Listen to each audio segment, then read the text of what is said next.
Chicago, Illinois, Startup Hypeman presents the Goat to Market Show. What's up, everyone? I am your host, Raj Nation, the founder and chief pitch artist of Startup Hypeman. This podcast is where we bring you founders, company leaders, and creatives who are building it, who are doing it, who have been there and done that. And they pull back the curtain on their go-to-market strategies so that you can build a venture that you love and become the GOAT of your industry. Want first listen on episodes before anyone else? Subscribe to our newsletter at startuphypeman.com. You will get alerts every Sunday morning when we release new episodes. All right, let's hear how today's guest is becoming the GOAT. Ladies and gentlemen, making her way to the microphone, residing in Asheville, North Carolina, she is the pitch and content artist at Startup Hypeman and the founder of Half Wild Creative. Please welcome Whitney Durmick. Hey, Raj. Very chill response. I keep my hype internally. So, friends, welcome to the show. She is Whitney Durmick, as I mentioned. She is Startup Hypeman's employee number one, our pitch and our content artist. She's kind of the chief everything on our team. She's also the founder of a freelance operation called Half Wild Creative, working very closely with startups and small and medium-sized businesses on their content strategy. She's got a long background in content and in working with startups. And so today we wanted to use this episode to let all of you know just who the H is Whitney, and also give you a window into her mind and her expertise. So our topic today is creating content that actually works. Whitney, once again, welcome to the show. Why is this on your mind and why is this important to you? Great question. So when we're talking about content, that could mean anything from your pitch to your sales presentation, your blog, your podcast, social media posts, and your army or your content can feel like an army of foot soldiers that you send out into the world to do some of your job for you and make your life easier. So it could be like sales, education, customer engagement, and it can make your life easier in that way. But the world is so noisy that finding your sweet spot so your content actually reaches the right people and gets that message across is an enormous challenge, and a place where I see a lot of not just startups, but companies in general struggle. We're going to dive a whole lot more into that and also get to know Whitney's background a little bit more. So let's take a sidebar for a moment and learn a little bit more about just who is Whitney the person. Now, prior to us hitting the record button, I was trying to figure out, where should I say you are from? And you were like, well, basically, if it exists in the US, I've lived there. So my question is twofold. Number one is, how many different places, if you were to ballpark it, have you lived in your life? And two, what has living across so many different places in the country taught you about yourself? Sure. Yeah, I'd say I moved every 2 or 3 years my whole life. So probably about a dozen places, but then within those states, different cities, different apartments, I've just got this kind of latent wanderlust where I'm constantly looking for the next best thing. And then I think I find it and I'm cool for maybe a year or two, and then I get that itch again. So I'm currently in Asheville, but you can't necessarily see, but my walls are empty. My living room is full of boxes, and I'm probably going to be on the road in the next couple of days. So what I've I think learned by the time from this episode airs, you may already be on the road, actually. Yes. Yes. If you see a blue Lexus driving through the middle of America, go ahead and wave. I wish I had like a Half Wild vanity plate. Maybe it's not too late. And what I learned through that is infinite flexibility. Like, I moved from Los Angeles to Muscatine, Iowa, and from Marshfield, Wisconsin to Danville, Virginia. And I had to reinvent myself for every place I was in, because every place shapes the people and the people shape the place, right? And so when I was coming this I remember moving from Virginia to suburban Ohio. And in Virginia, I was kind of this like muddy-kneed kid that just played in the creek all day. And then we moved to this very high-end suburb where all the kids in like sixth grade were rocking Abercrombie and Gap, and they were all very polished. And I had to switch and learn, all right, I'm in this new place. How can it's kind of like the content conversation. How can I tell my story in a way that is still true, but resonates with this new audience and doesn't get me beat up? And in middle school, particularly, that's important. Exactly. What is the line then between remaining your muddy-kneed, authentic self up against fitting in with what the norm is? I think I had to give up on the idea of fitting in really quickly. Because I just don't think it was ever going to happen. And so rather than fitting in, I sort of had to tune into who I authentically was. And what I learned is that I can authentically be that muddy-kneed weirdo in the woods. And I can also, like, I loved that time in suburban Ohio because all of a sudden I got fashionable because I had to be. So it was almost like adding these new layers and adding these new experiences that could help build my authenticity to something that was multifaceted. So we take that vast experience in different places. Is there one, I think you said Danville, Virginia, which I don't even think I knew was a place, but across all these different places you lived, is there one place in particular that stands out to you for either its uniqueness or just some memory you have there? Sure. All of them. Like that, I think that's my big challenge. That's my huge challenge. I'm going to answer your question, but that's my big challenge is by rolling through all of these different places, I fell in love with every single one of them in some way. And so what I'm on this quest for is a place that has like the sunsets of Colorado, but the diversity of ecosystem of California and the people of Wisconsin. And I'm never going to find it. So I've had to just make peace with that. But Raj, I'll tell you, I was so spoiled. I went to high school in Northern California in the East Bay, 30 minutes from the city. And as a teenager, we were taking the BART train into the city, seeing world-class concerts on like a Tuesday night. And I had no idea how lucky I was because my life was just, oh, it's dynamic. Here's what we're doing next. And then, classic senior in high school is like, oh, I can't wait to get out of here. And then moved to Colorado from there where I fell in love with something brand new. So,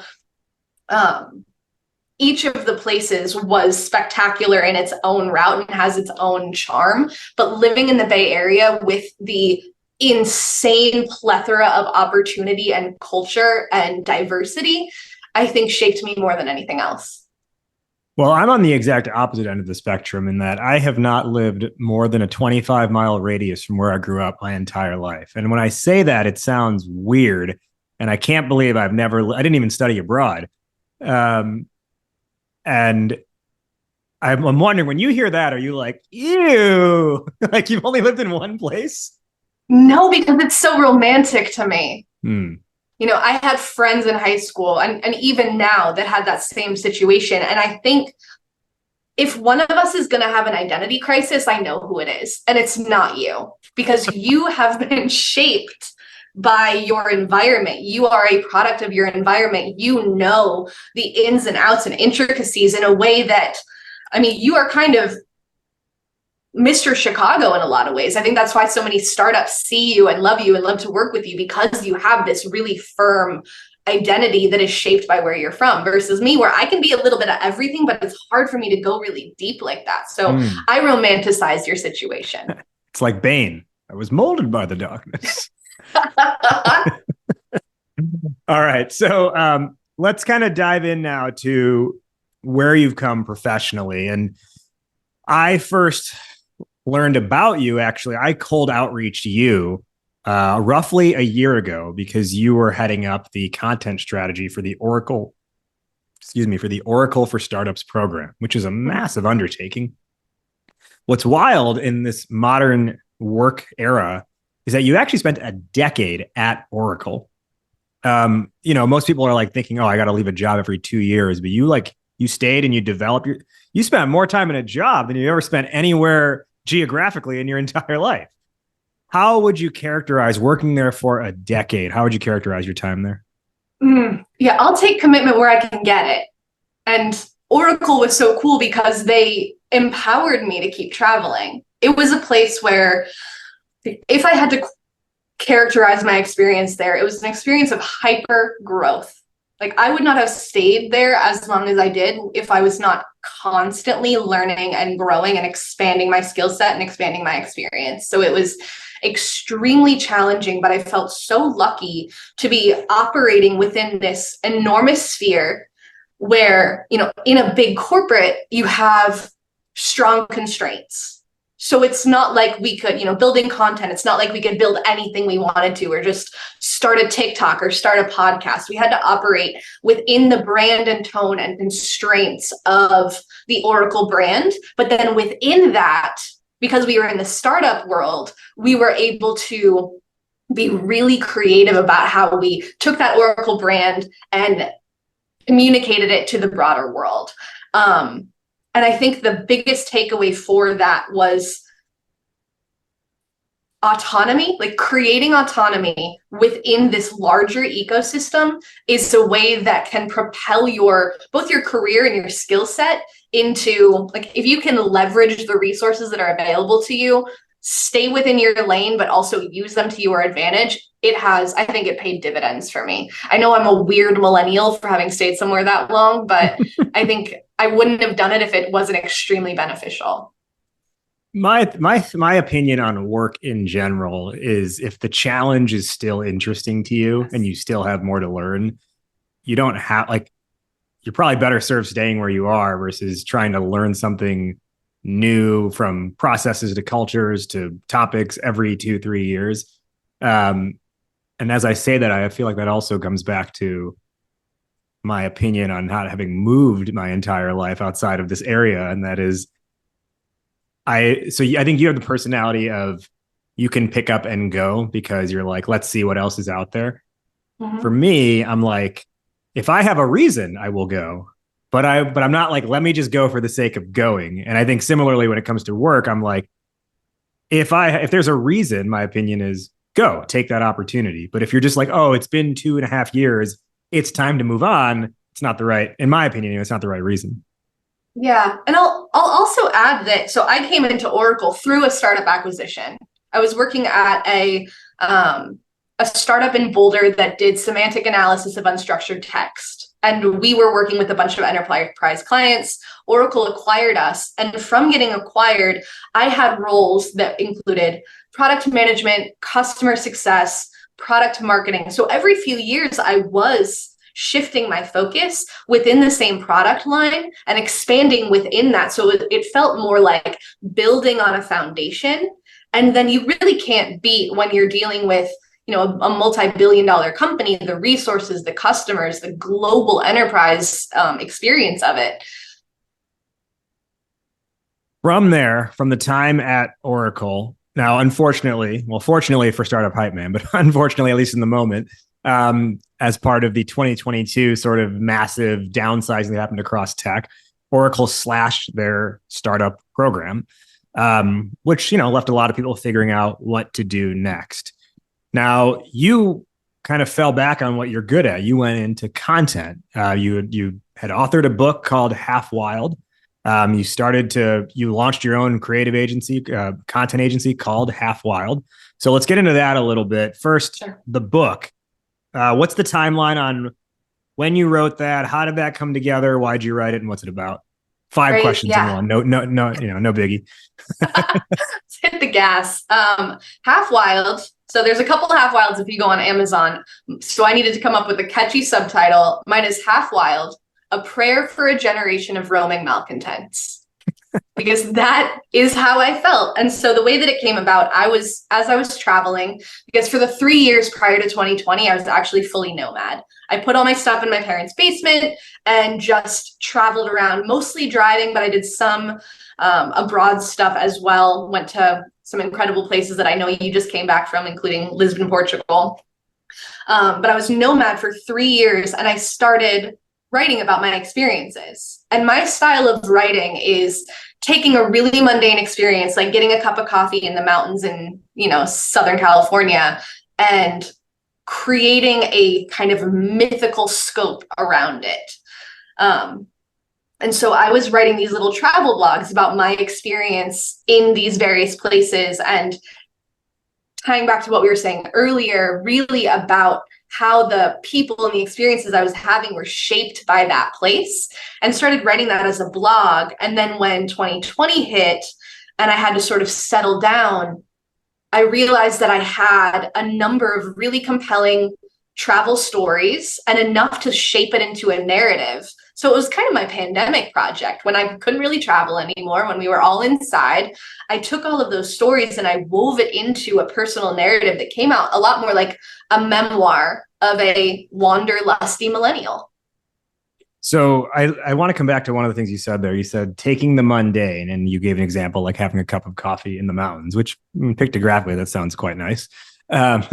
Taking the mundane and creating a mythical scope around it.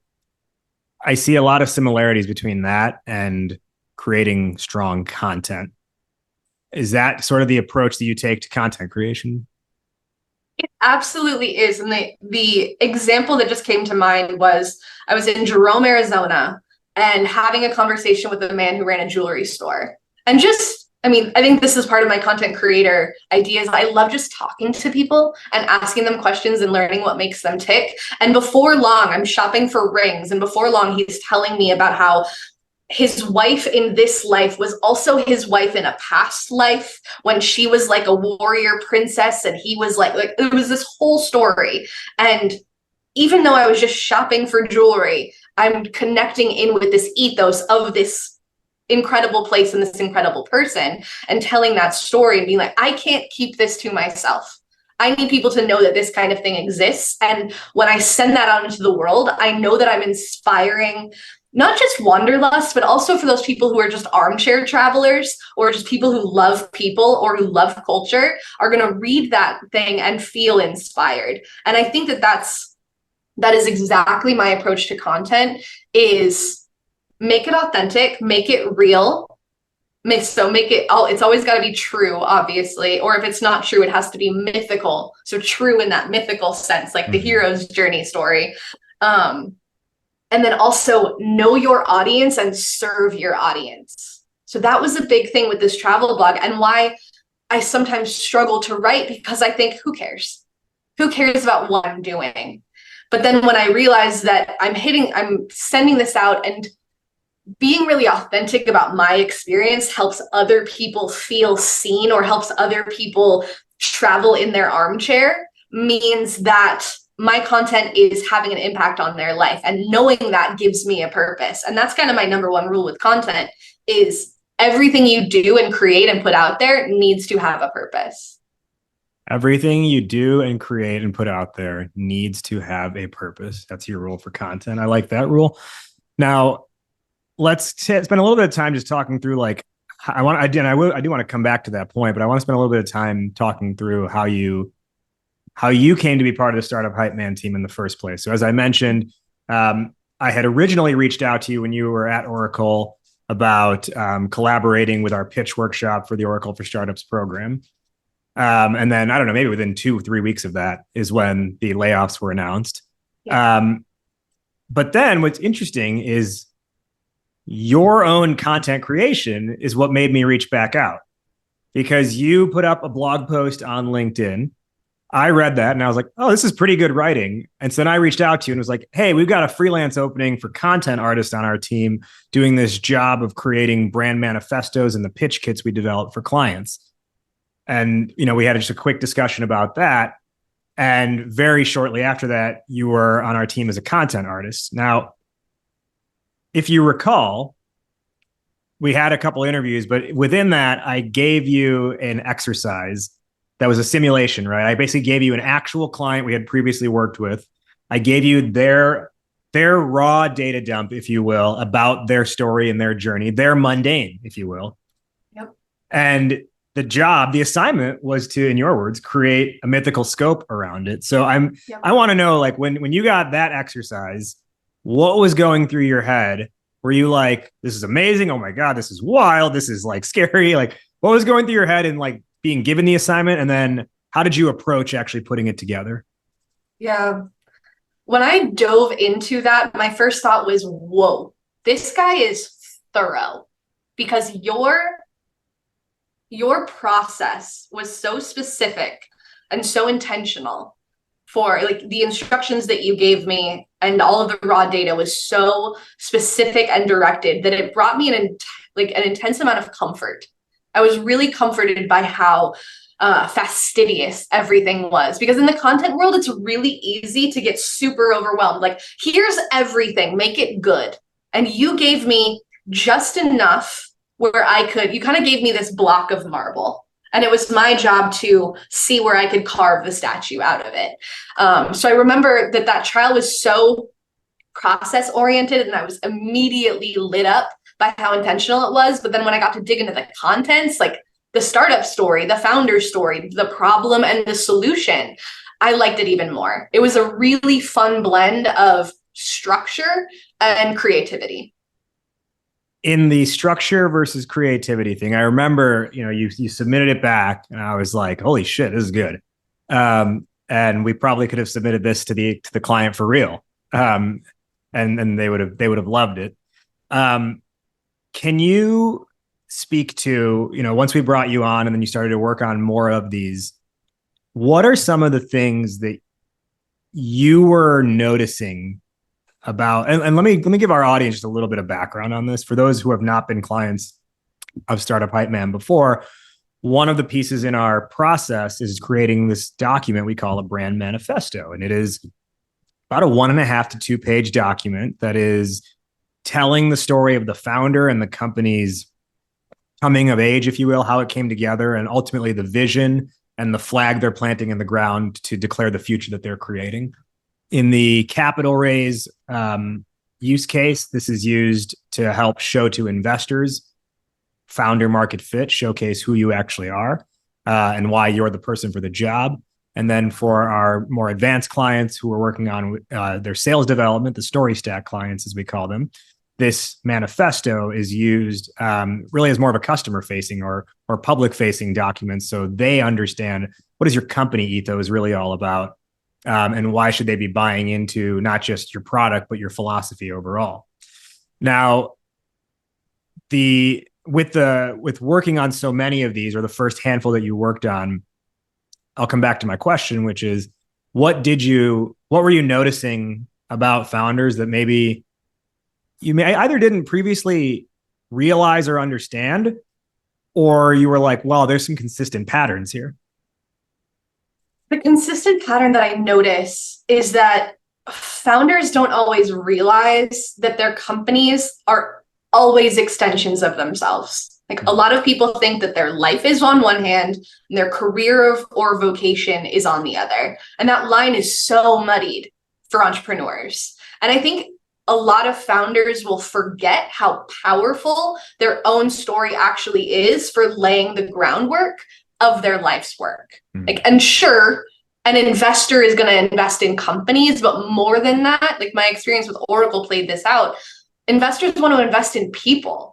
And so when founders lead with their experience and show why they've got that founder market fit, it's a huge differentiator for investors. And actually, when I look at the Startup Hypeman bill of materials that we're delivering, the brand manifesto, and not just because I'm the content artist who writes it, but I think the brand manifesto is such a differentiator because you can go anywhere and get a pitch deck.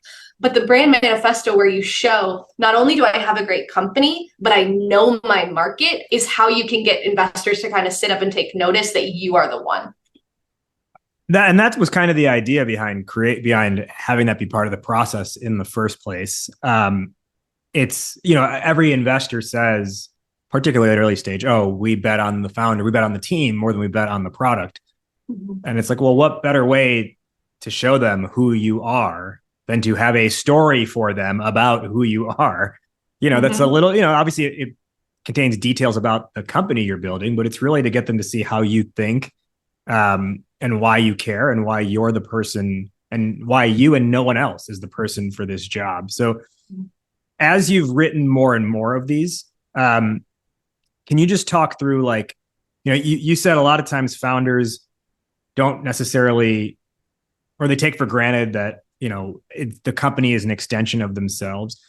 What are some like examples or like common themes you've seen that to you in writing these stories kind of showcase, or you felt like, wow, this person really knows what they're doing? Like, this is the mark of a strong founder. I think there's that kind of classic interview question of, tell me about a time that you faced adversity and had to overcome it. And the brand manifesto is a way to answer that question in a larger scope, where founders have an opportunity to show their experience and their expertise, but more than that, how they have had to show resiliency and strategy. And it's also so humanizing. We will include like oopsie daisy moments in the brand manifesto of, well, we thought it was going to be this, and then we realized it's this. We will include that because it's so humanizing. And I think that we build story into everything we do at Startup Hypeman. Like from the K-Pasta pitch approach to the pitch decks to the brand manifesto, everything has that DNA of a story. And I think that's so important because it's so much more memorable and even persuasive than just saying, I have a product does X, Y, Z. Say, I am a person, I do X, Y, and Z, and this is the product that is the result of that. Yeah. Yeah. And coming back to what you said before, right? It's an extension of the personality. It's in their DNA, right? It's like, this company is really just a manifestation of how I think more than anything else. And that shows the commitment that they must have to it. If it's like the default way your brain thinks turned into a company. Right. Now, earlier this year in January of 2023, we decided to say, hey, let's not just have you be content artist, let's promote you up to pitch artist as well. So you've been doing both of those roles for the last, this is what, July, so for the last 7 months. And then you came on full-time a couple months ago, adding a few more things onto your plate aside from just those two responsibilities. But I want to walk back to the first pitch or the first couple of pitches you were sitting in on, watching that pitch creation process go down. What was it like seeing it in action and then getting to take a chance at it yourself? Well, similar to the manifesto exercise, I loved the precision of the process, where the scaffolding of the process is going to be the same across clients. And then startups get to add the sprinkles. Startups get to add the meat to the bones that we create. So I love that precision of the process with the creativity sprinkled on top. The fact that we deliver elevator pitches in real time is a testament to the strength of that process. That problem approach solution framework really makes it possible to scale that. Because that's one of the biggest challenges with content, right? Is it can feel extremely nebulous. And with founders, because they're so in the weeds of their work and their product, to founders, everything is important. and it often is. And so what we do that I've noticed that I think you're so talented at this is holding up a mirror to the founder's brilliance and reflecting back just what's important so an investor or a client can hear it more effectively. So we're not, deleting things or getting rid of things. We are exalting the things that are most important and packaging it in a way that wraps it in a story that even, one of my favorite questions when I'm interviewing, not just founders, but anybody running a business is like, how do you explain what you do to your grandmother? Because founders get so stuck in next generation, Web3, crypto, blockchain, and people are like, cool, probably, I don't know. But then if we are taking that and saying, bringing it down to the human level, and of course, still being technically focused where we need to be, but bringing it back down to that human level of how we are solving a problem for this person or this group of people or this business, that's where these pitches are so exciting, because it is humanizing the company in a way that makes it super understandable and attractive. as you're all listening to this, we're talking through Whitney's journey with Startup Hypeman and everything, but I want you also to hear just what's behind a lot of these responses and these questions is also how you should be thinking about content creation yourself, right? Having a process is important. Putting some structure so you're not just staring at a blank page and being like, okay, let's figure out what to write today or what to create today, right? I hope as everyone is listening, they are starting to glean those kinds of insights naturally. Now, if you're listening and you're not gleaning those insights naturally, don't worry. We're going to spend the next 10 or so minutes specifically talking about content strategy and creating content that actually works. But before we dive into all of that, let's talk about your product strategy for a moment, listeners. What are you doing here? And how are you developing your software, whether it's an app, whether it's a SaaS, whether it is something on blockchain, whether it's no chain at all? And who are you using to partner with? Are you using an offshore team where things can go awry quickly, where someone can flip a switch and all of a sudden you don't have access to your code, or where perhaps you can have something built for you that breaks in a day? Don't head those routes. Head to a partner who's onshore who you can trust. Head to Akeva. They are the software development partner to help you go from 0 to 1. They're out here building it at startup speed and enterprise level refinement. That's why hundreds of startups trust them, amongst those Stride Health, Haveno, Olive, Side, and so many more who are leveraging Akeva's expertise and their services in software development from their first dollar all the way up to their $1 billion valuation. And Akeva is ready to help you become the GOAT to market. We have sent so many startups their way, and they're thankful just even for the conversation. And Akeva has a killer offer for you. They call it a You Call It code review. That's right, a You Call It code review. What is that? Well, Akeva will review the most critical parts of your code so that you can see exactly what your tech needs to launch or to scale. And here's the best part. They'll do this completely free, and then you call it from there. So you want to get that information about your critical code and then just handle things on your own? You call it. Want to get their development help from Akeva? You call it. Want to get their information or their advice and then take it somewhere else? You call it. It's an unbeatable offer, a You Call It code review, and Akeva is ready to provide that to you. So see if you qualify for a You Call It code review. Head to akeva.io. That's AKAVA.io, akeva.io, and tell them Startup Hype Man sent you. Today on Startup Hype Man's GOAT to Market podcast, GOAT to Market show, we've got Whitney Durmick, our pitch and content artist on the team, employee number 1 at Startup Hype Man. And we're talking about her journey, but we're also talking about how to create content that actually works. Now, as we start to dial this in a little bit more, Whitney, how do you like people say the word content to mean basically anything? Like when the president tweets, it's technically content, right?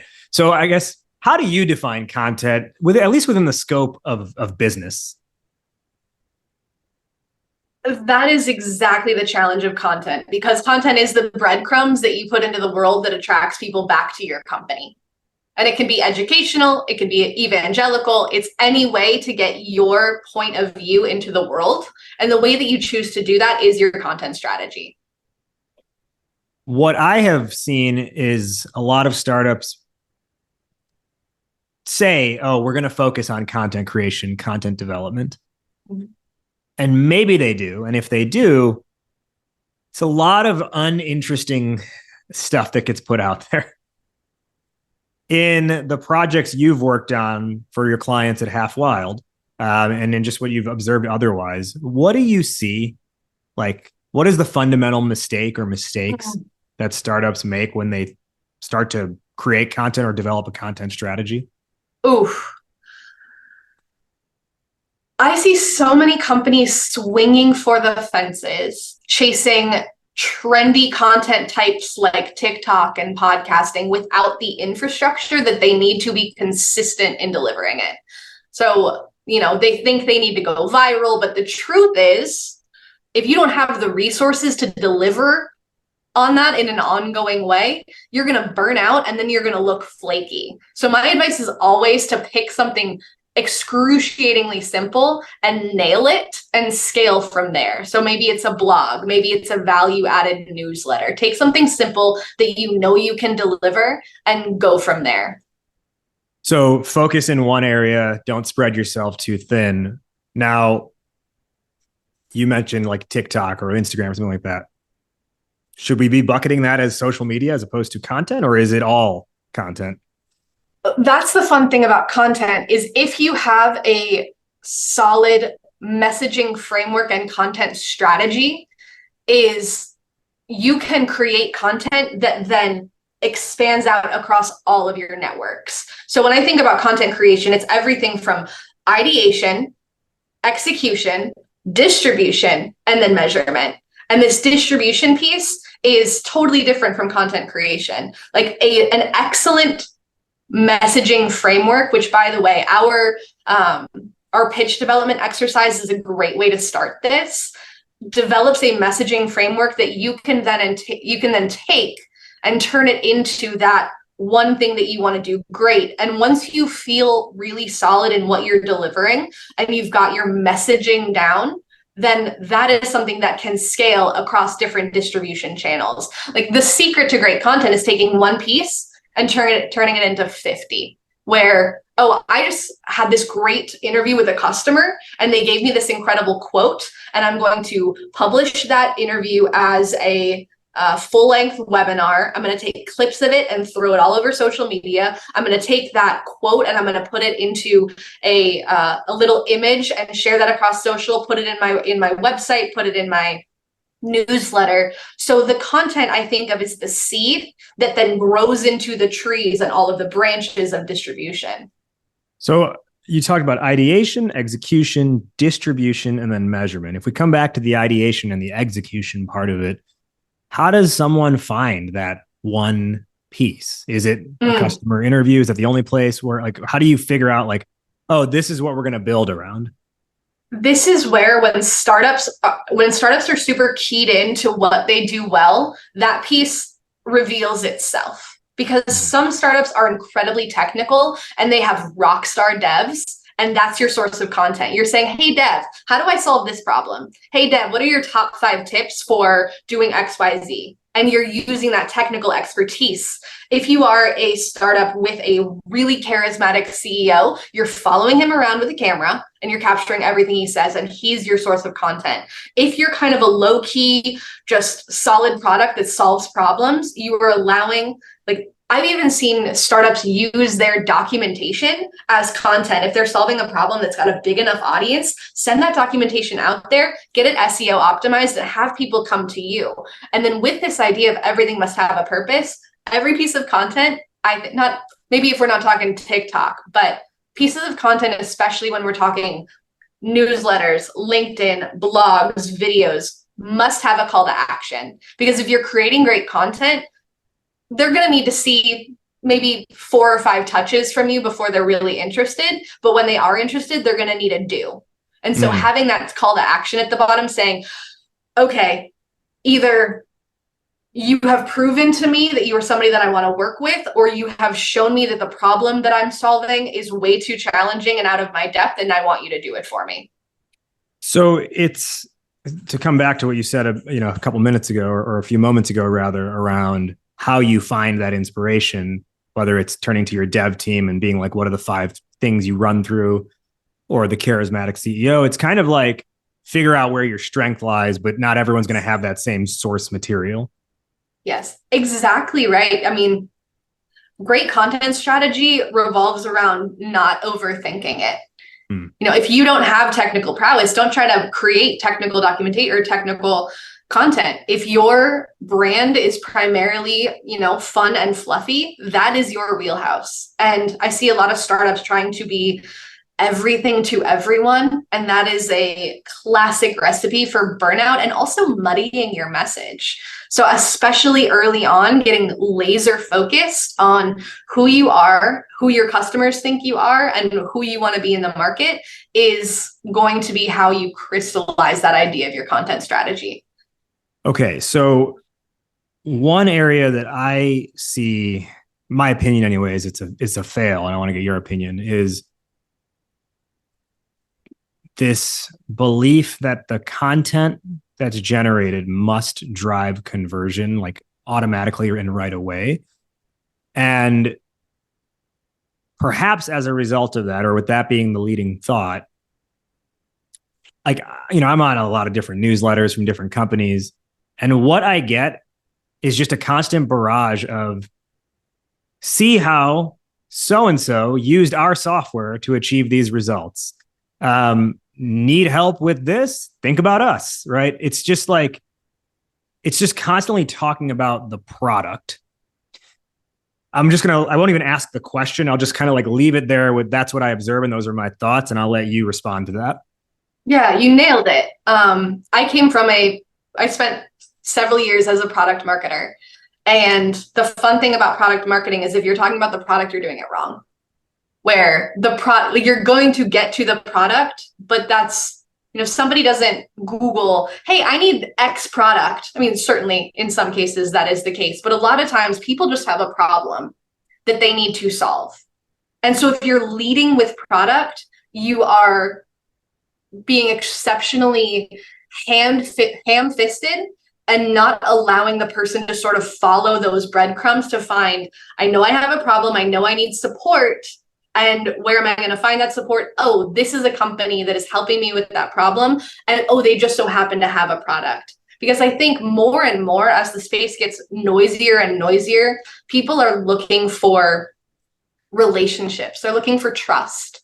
And so if you're just saying, we have X product, like that means nothing to me. But if you're saying, we can solve this problem that's keeping you up at night, and not even leading with that, but just saying, are you dealing with this problem? And then walking that through that so I feel seen and I feel understood and I'm starting to trust you as a resource, then leading into the product is going to feel to me like you are relieving my pain rather than just trying to shove your product in my face. Is it fair to say then that by and large, we seek information first, then we seek products after we have information? That is my experience. I know that there's going to be industries where that's not the case, and someone's just like, I need an HVAC unit. Right. But in a lot, especially with these niche startups, I think leading with the problem is it's kind of like attracting with honey. This is why, and I've said it a million times on this show for those who have been longtime listeners, problem market fit is what you should be working to achieve over product market fit. If you have problem market fit, then you put yourself in position to generate product market pull. You will pull the market towards your product as opposed to fitting it into what is currently out there. And you will pull them towards that, the better you can align to the problem or problems they have. I want to ask one, maybe two more quick questions, then we'll hit our wrap up, Whitney. In your flow, you said it's ideation, execution, distribution, and measurement. Let's talk distribution for a second. You can create, let's say, a good blog post, and then you just post it on your website, hope people find it. What's the strategy? I think that was asked as a rhetorical question, but yeah, nobody's going to come seeking out your website unless you are incredibly Google and SEO optimized. I think putting your content in a place where people will find it. I know in the B2B space, LinkedIn is incredibly powerful still. I know people, it's a little bit like LinkedIn or a little bit like Facebook for the employed, but LinkedIn gets dividends in terms of KPI. So putting yourself out there as a thought leader in your space and delivering your content in a way that reaches people, I think that that's a great space. So yeah, put your content where people already spend their time. For developers, GitHub is a great spot. LinkedIn is great. I think I'm bullish on email. I think newsletters are having a real renaissance. So working with the newsletters that are already doing really well or creating your own. And as long as it's a value add, I think putting your content where people are already spending their time is definitely going to be the move. But then also the anchor to that, or the counterpoint of that, is your website does also need to be a repository. So it's like, oh, I saw that thing where they were talking about that problem that I have. Where can I find it again? And then now they know your name and they're going to come seek you out. It's got to be easy to find there. I think another thing that I'll add into that is where can you amplify, or what can you tap into to amplify? One example, Casey Hill, who's part of our go-to-market club and has been done a lot with us in the past. He often talks about like using Quora, for example. Like he figured out a whole system to quote unquote hack Quora and drive leads simply by just answering people's questions on Quora. And then through that, they then found, his company, and this converted into customers. But then also, or Quora or Reddit, right? Or like posting bits of what you've written into those things because they happen to be the answers to the questions people are asking. And that comes back to what you were saying, Whitney, around speak to the problem that exists more than anything else, more than speaking to the product. But I also think finding your distribution partners is really valuable. And this is especially true if you have like moonshot content that you really want to make big, which you can't do every single time, but you can pick and choose your spots. And one of our examples would have been a couple of years ago, we created the parody rap video of Eminem's Stan. It's called Carl, and it was about the lonely SDR Carl trying to get a meeting from a prospect he had been hitting up for all these months, in the same way that Stan in the Eminem song is trying to get Eminem to reply to him, being the obsessed fan. And made the song, created the music video. I think I could have just posted it on LinkedIn and that could have been the end of the day. And it probably would have done okay just because it's interesting and people might have clicked and watched it. But I was very intentional in the distribution side of it, right? Because I knew if we just launch it and hope, it's not the best strategy. And I will say generally, hope is not a strategy. It's a great campaign slogan, but it's not a strategy. Instead, I had, I want to say 30 to 40 different distribution partners lined up who I emailed beforehand and said, here's what's going to happen. I would love if you would share this, if you would comment on it and like it. And I'm going to send you the link 5 seconds after it goes live. And I just, I got out of that 30 or 40, and the majority of them were like, oh, happy to support. And these are people I had built relationships with over the years. So it's not just a cold ask either. But that created immediate amplification of the content, which then allowed it to get seen by the tens of thousands of people that it ultimately did get seen by. Yep, that's a great strategy. And it doesn't hurt when the content itself is exceptional. As is the case for that video. I suppose that helps. Yeah. But this kind of comes back to all the themes we've been talking about, right? And if you haven't heard that song, just go on my LinkedIn.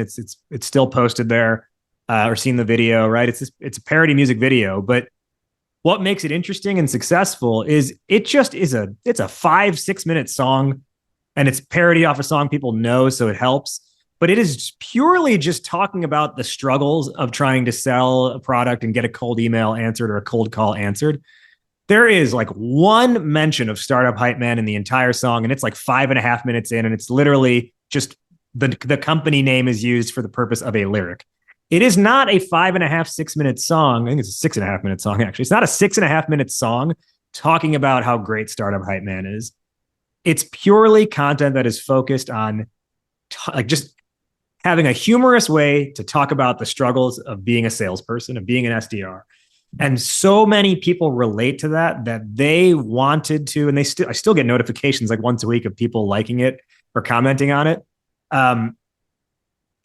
They feel it in such a way, and this is where we get into what I call can't sleep content, that they cannot sleep. They can't sleep that night. They can't go to bed that night. They can't really functionally do anything else in their day until they have shared this with someone else, because it hits them, it strikes them in such a way that they're like, oh my God, I have to get this feeling out of me. Someone else has to feel what I'm feeling right now. Let me share it with them. Mm-hmm. That I think is the ultimate goal that everyone should be striving for in content creation, is how do you create this can't sleep content? And obviously not everything you do will hit that. But if that's sort of like the guiding, the lead thought or the North Star is, how do you make this can't sleep, where a person, they literally can't do the next activity in their day until they have shared this with someone else? Because it's, the same way you look at like when LeBron James has like a windmill dunk and he posterizes to someone, right? Or like Messi has his first goal in the MLS. People see that and they immediately share it with their friends in a text message. You got to think about, like, you create your content in such a way that people have that same type of reaction, but for their, for their community that they're part of, that's related to what your industry is, et cetera. So Whitney, let me ask you one more question and then we'll do our wrap up. We've covered a lot on content creation and content strategy and doing the stuff that actually works. At what stage, or I should say, let me reframe that. How early is too early to be thinking about content if you're a startup? I don't think it exists. I think you start thinking about it as soon as you're thinking about building a business, because you've got to get the word out there somehow. And creating content is a piece of building a business. Just like a business is an extension of the person, content is the extension of the business. It's how your business finds its place in the world. And I don't think it's ever too early to be thinking about your content, especially the themes and the messaging framework to build your strategy on. Because if you are already going to market, I feel like at that point, everything has gotten so busy that it's going to be challenging. You're going to be in that point where you think everything is important. But to that point, I loved what you said earlier about wanting to create can't sleep content. And I want to reiterate that consistency is the path to creating quality. That not everything you create is going to be can't sleep content, but in the process of creating content consistently, you will land at can't sleep content because you're going to be sharpening that muscle. I love that. Consistency is the key. And this is something that you and I have talked about in the past, but I think part of the success of your freelance agency, Half Wild, is product-led growth might be what you want to go for as a company, but every company that has executed product-led growth successfully, it was actually content-led or content-fueled growth that happened to have a product attached to it. Product itself didn't do it. It was the fact that they were pushing content into the market to get people ultimately to the product. It's true. Let's hit our wrap up now. First off, Whitney, where can our listeners find you? Where can they learn more? Where can they find the book? First of all, come work with us at Startup Hypeman. I'm here. You can follow me on LinkedIn at Whitney Durmick. And if you like emotionally evocative travel writing, you can check out halfwild.substack.com. There's a big trip coming up, so I'll be writing more. And the book is everywhere. The book's on Amazon. It's on Etsy. It's on barnesandnoble.com. Half Wild. If you type in Half Wild Whitney, you'll find me. It's the one with the dog on the cover. Whitney, who is one person you want to give a shout out to who's been influential in your journey?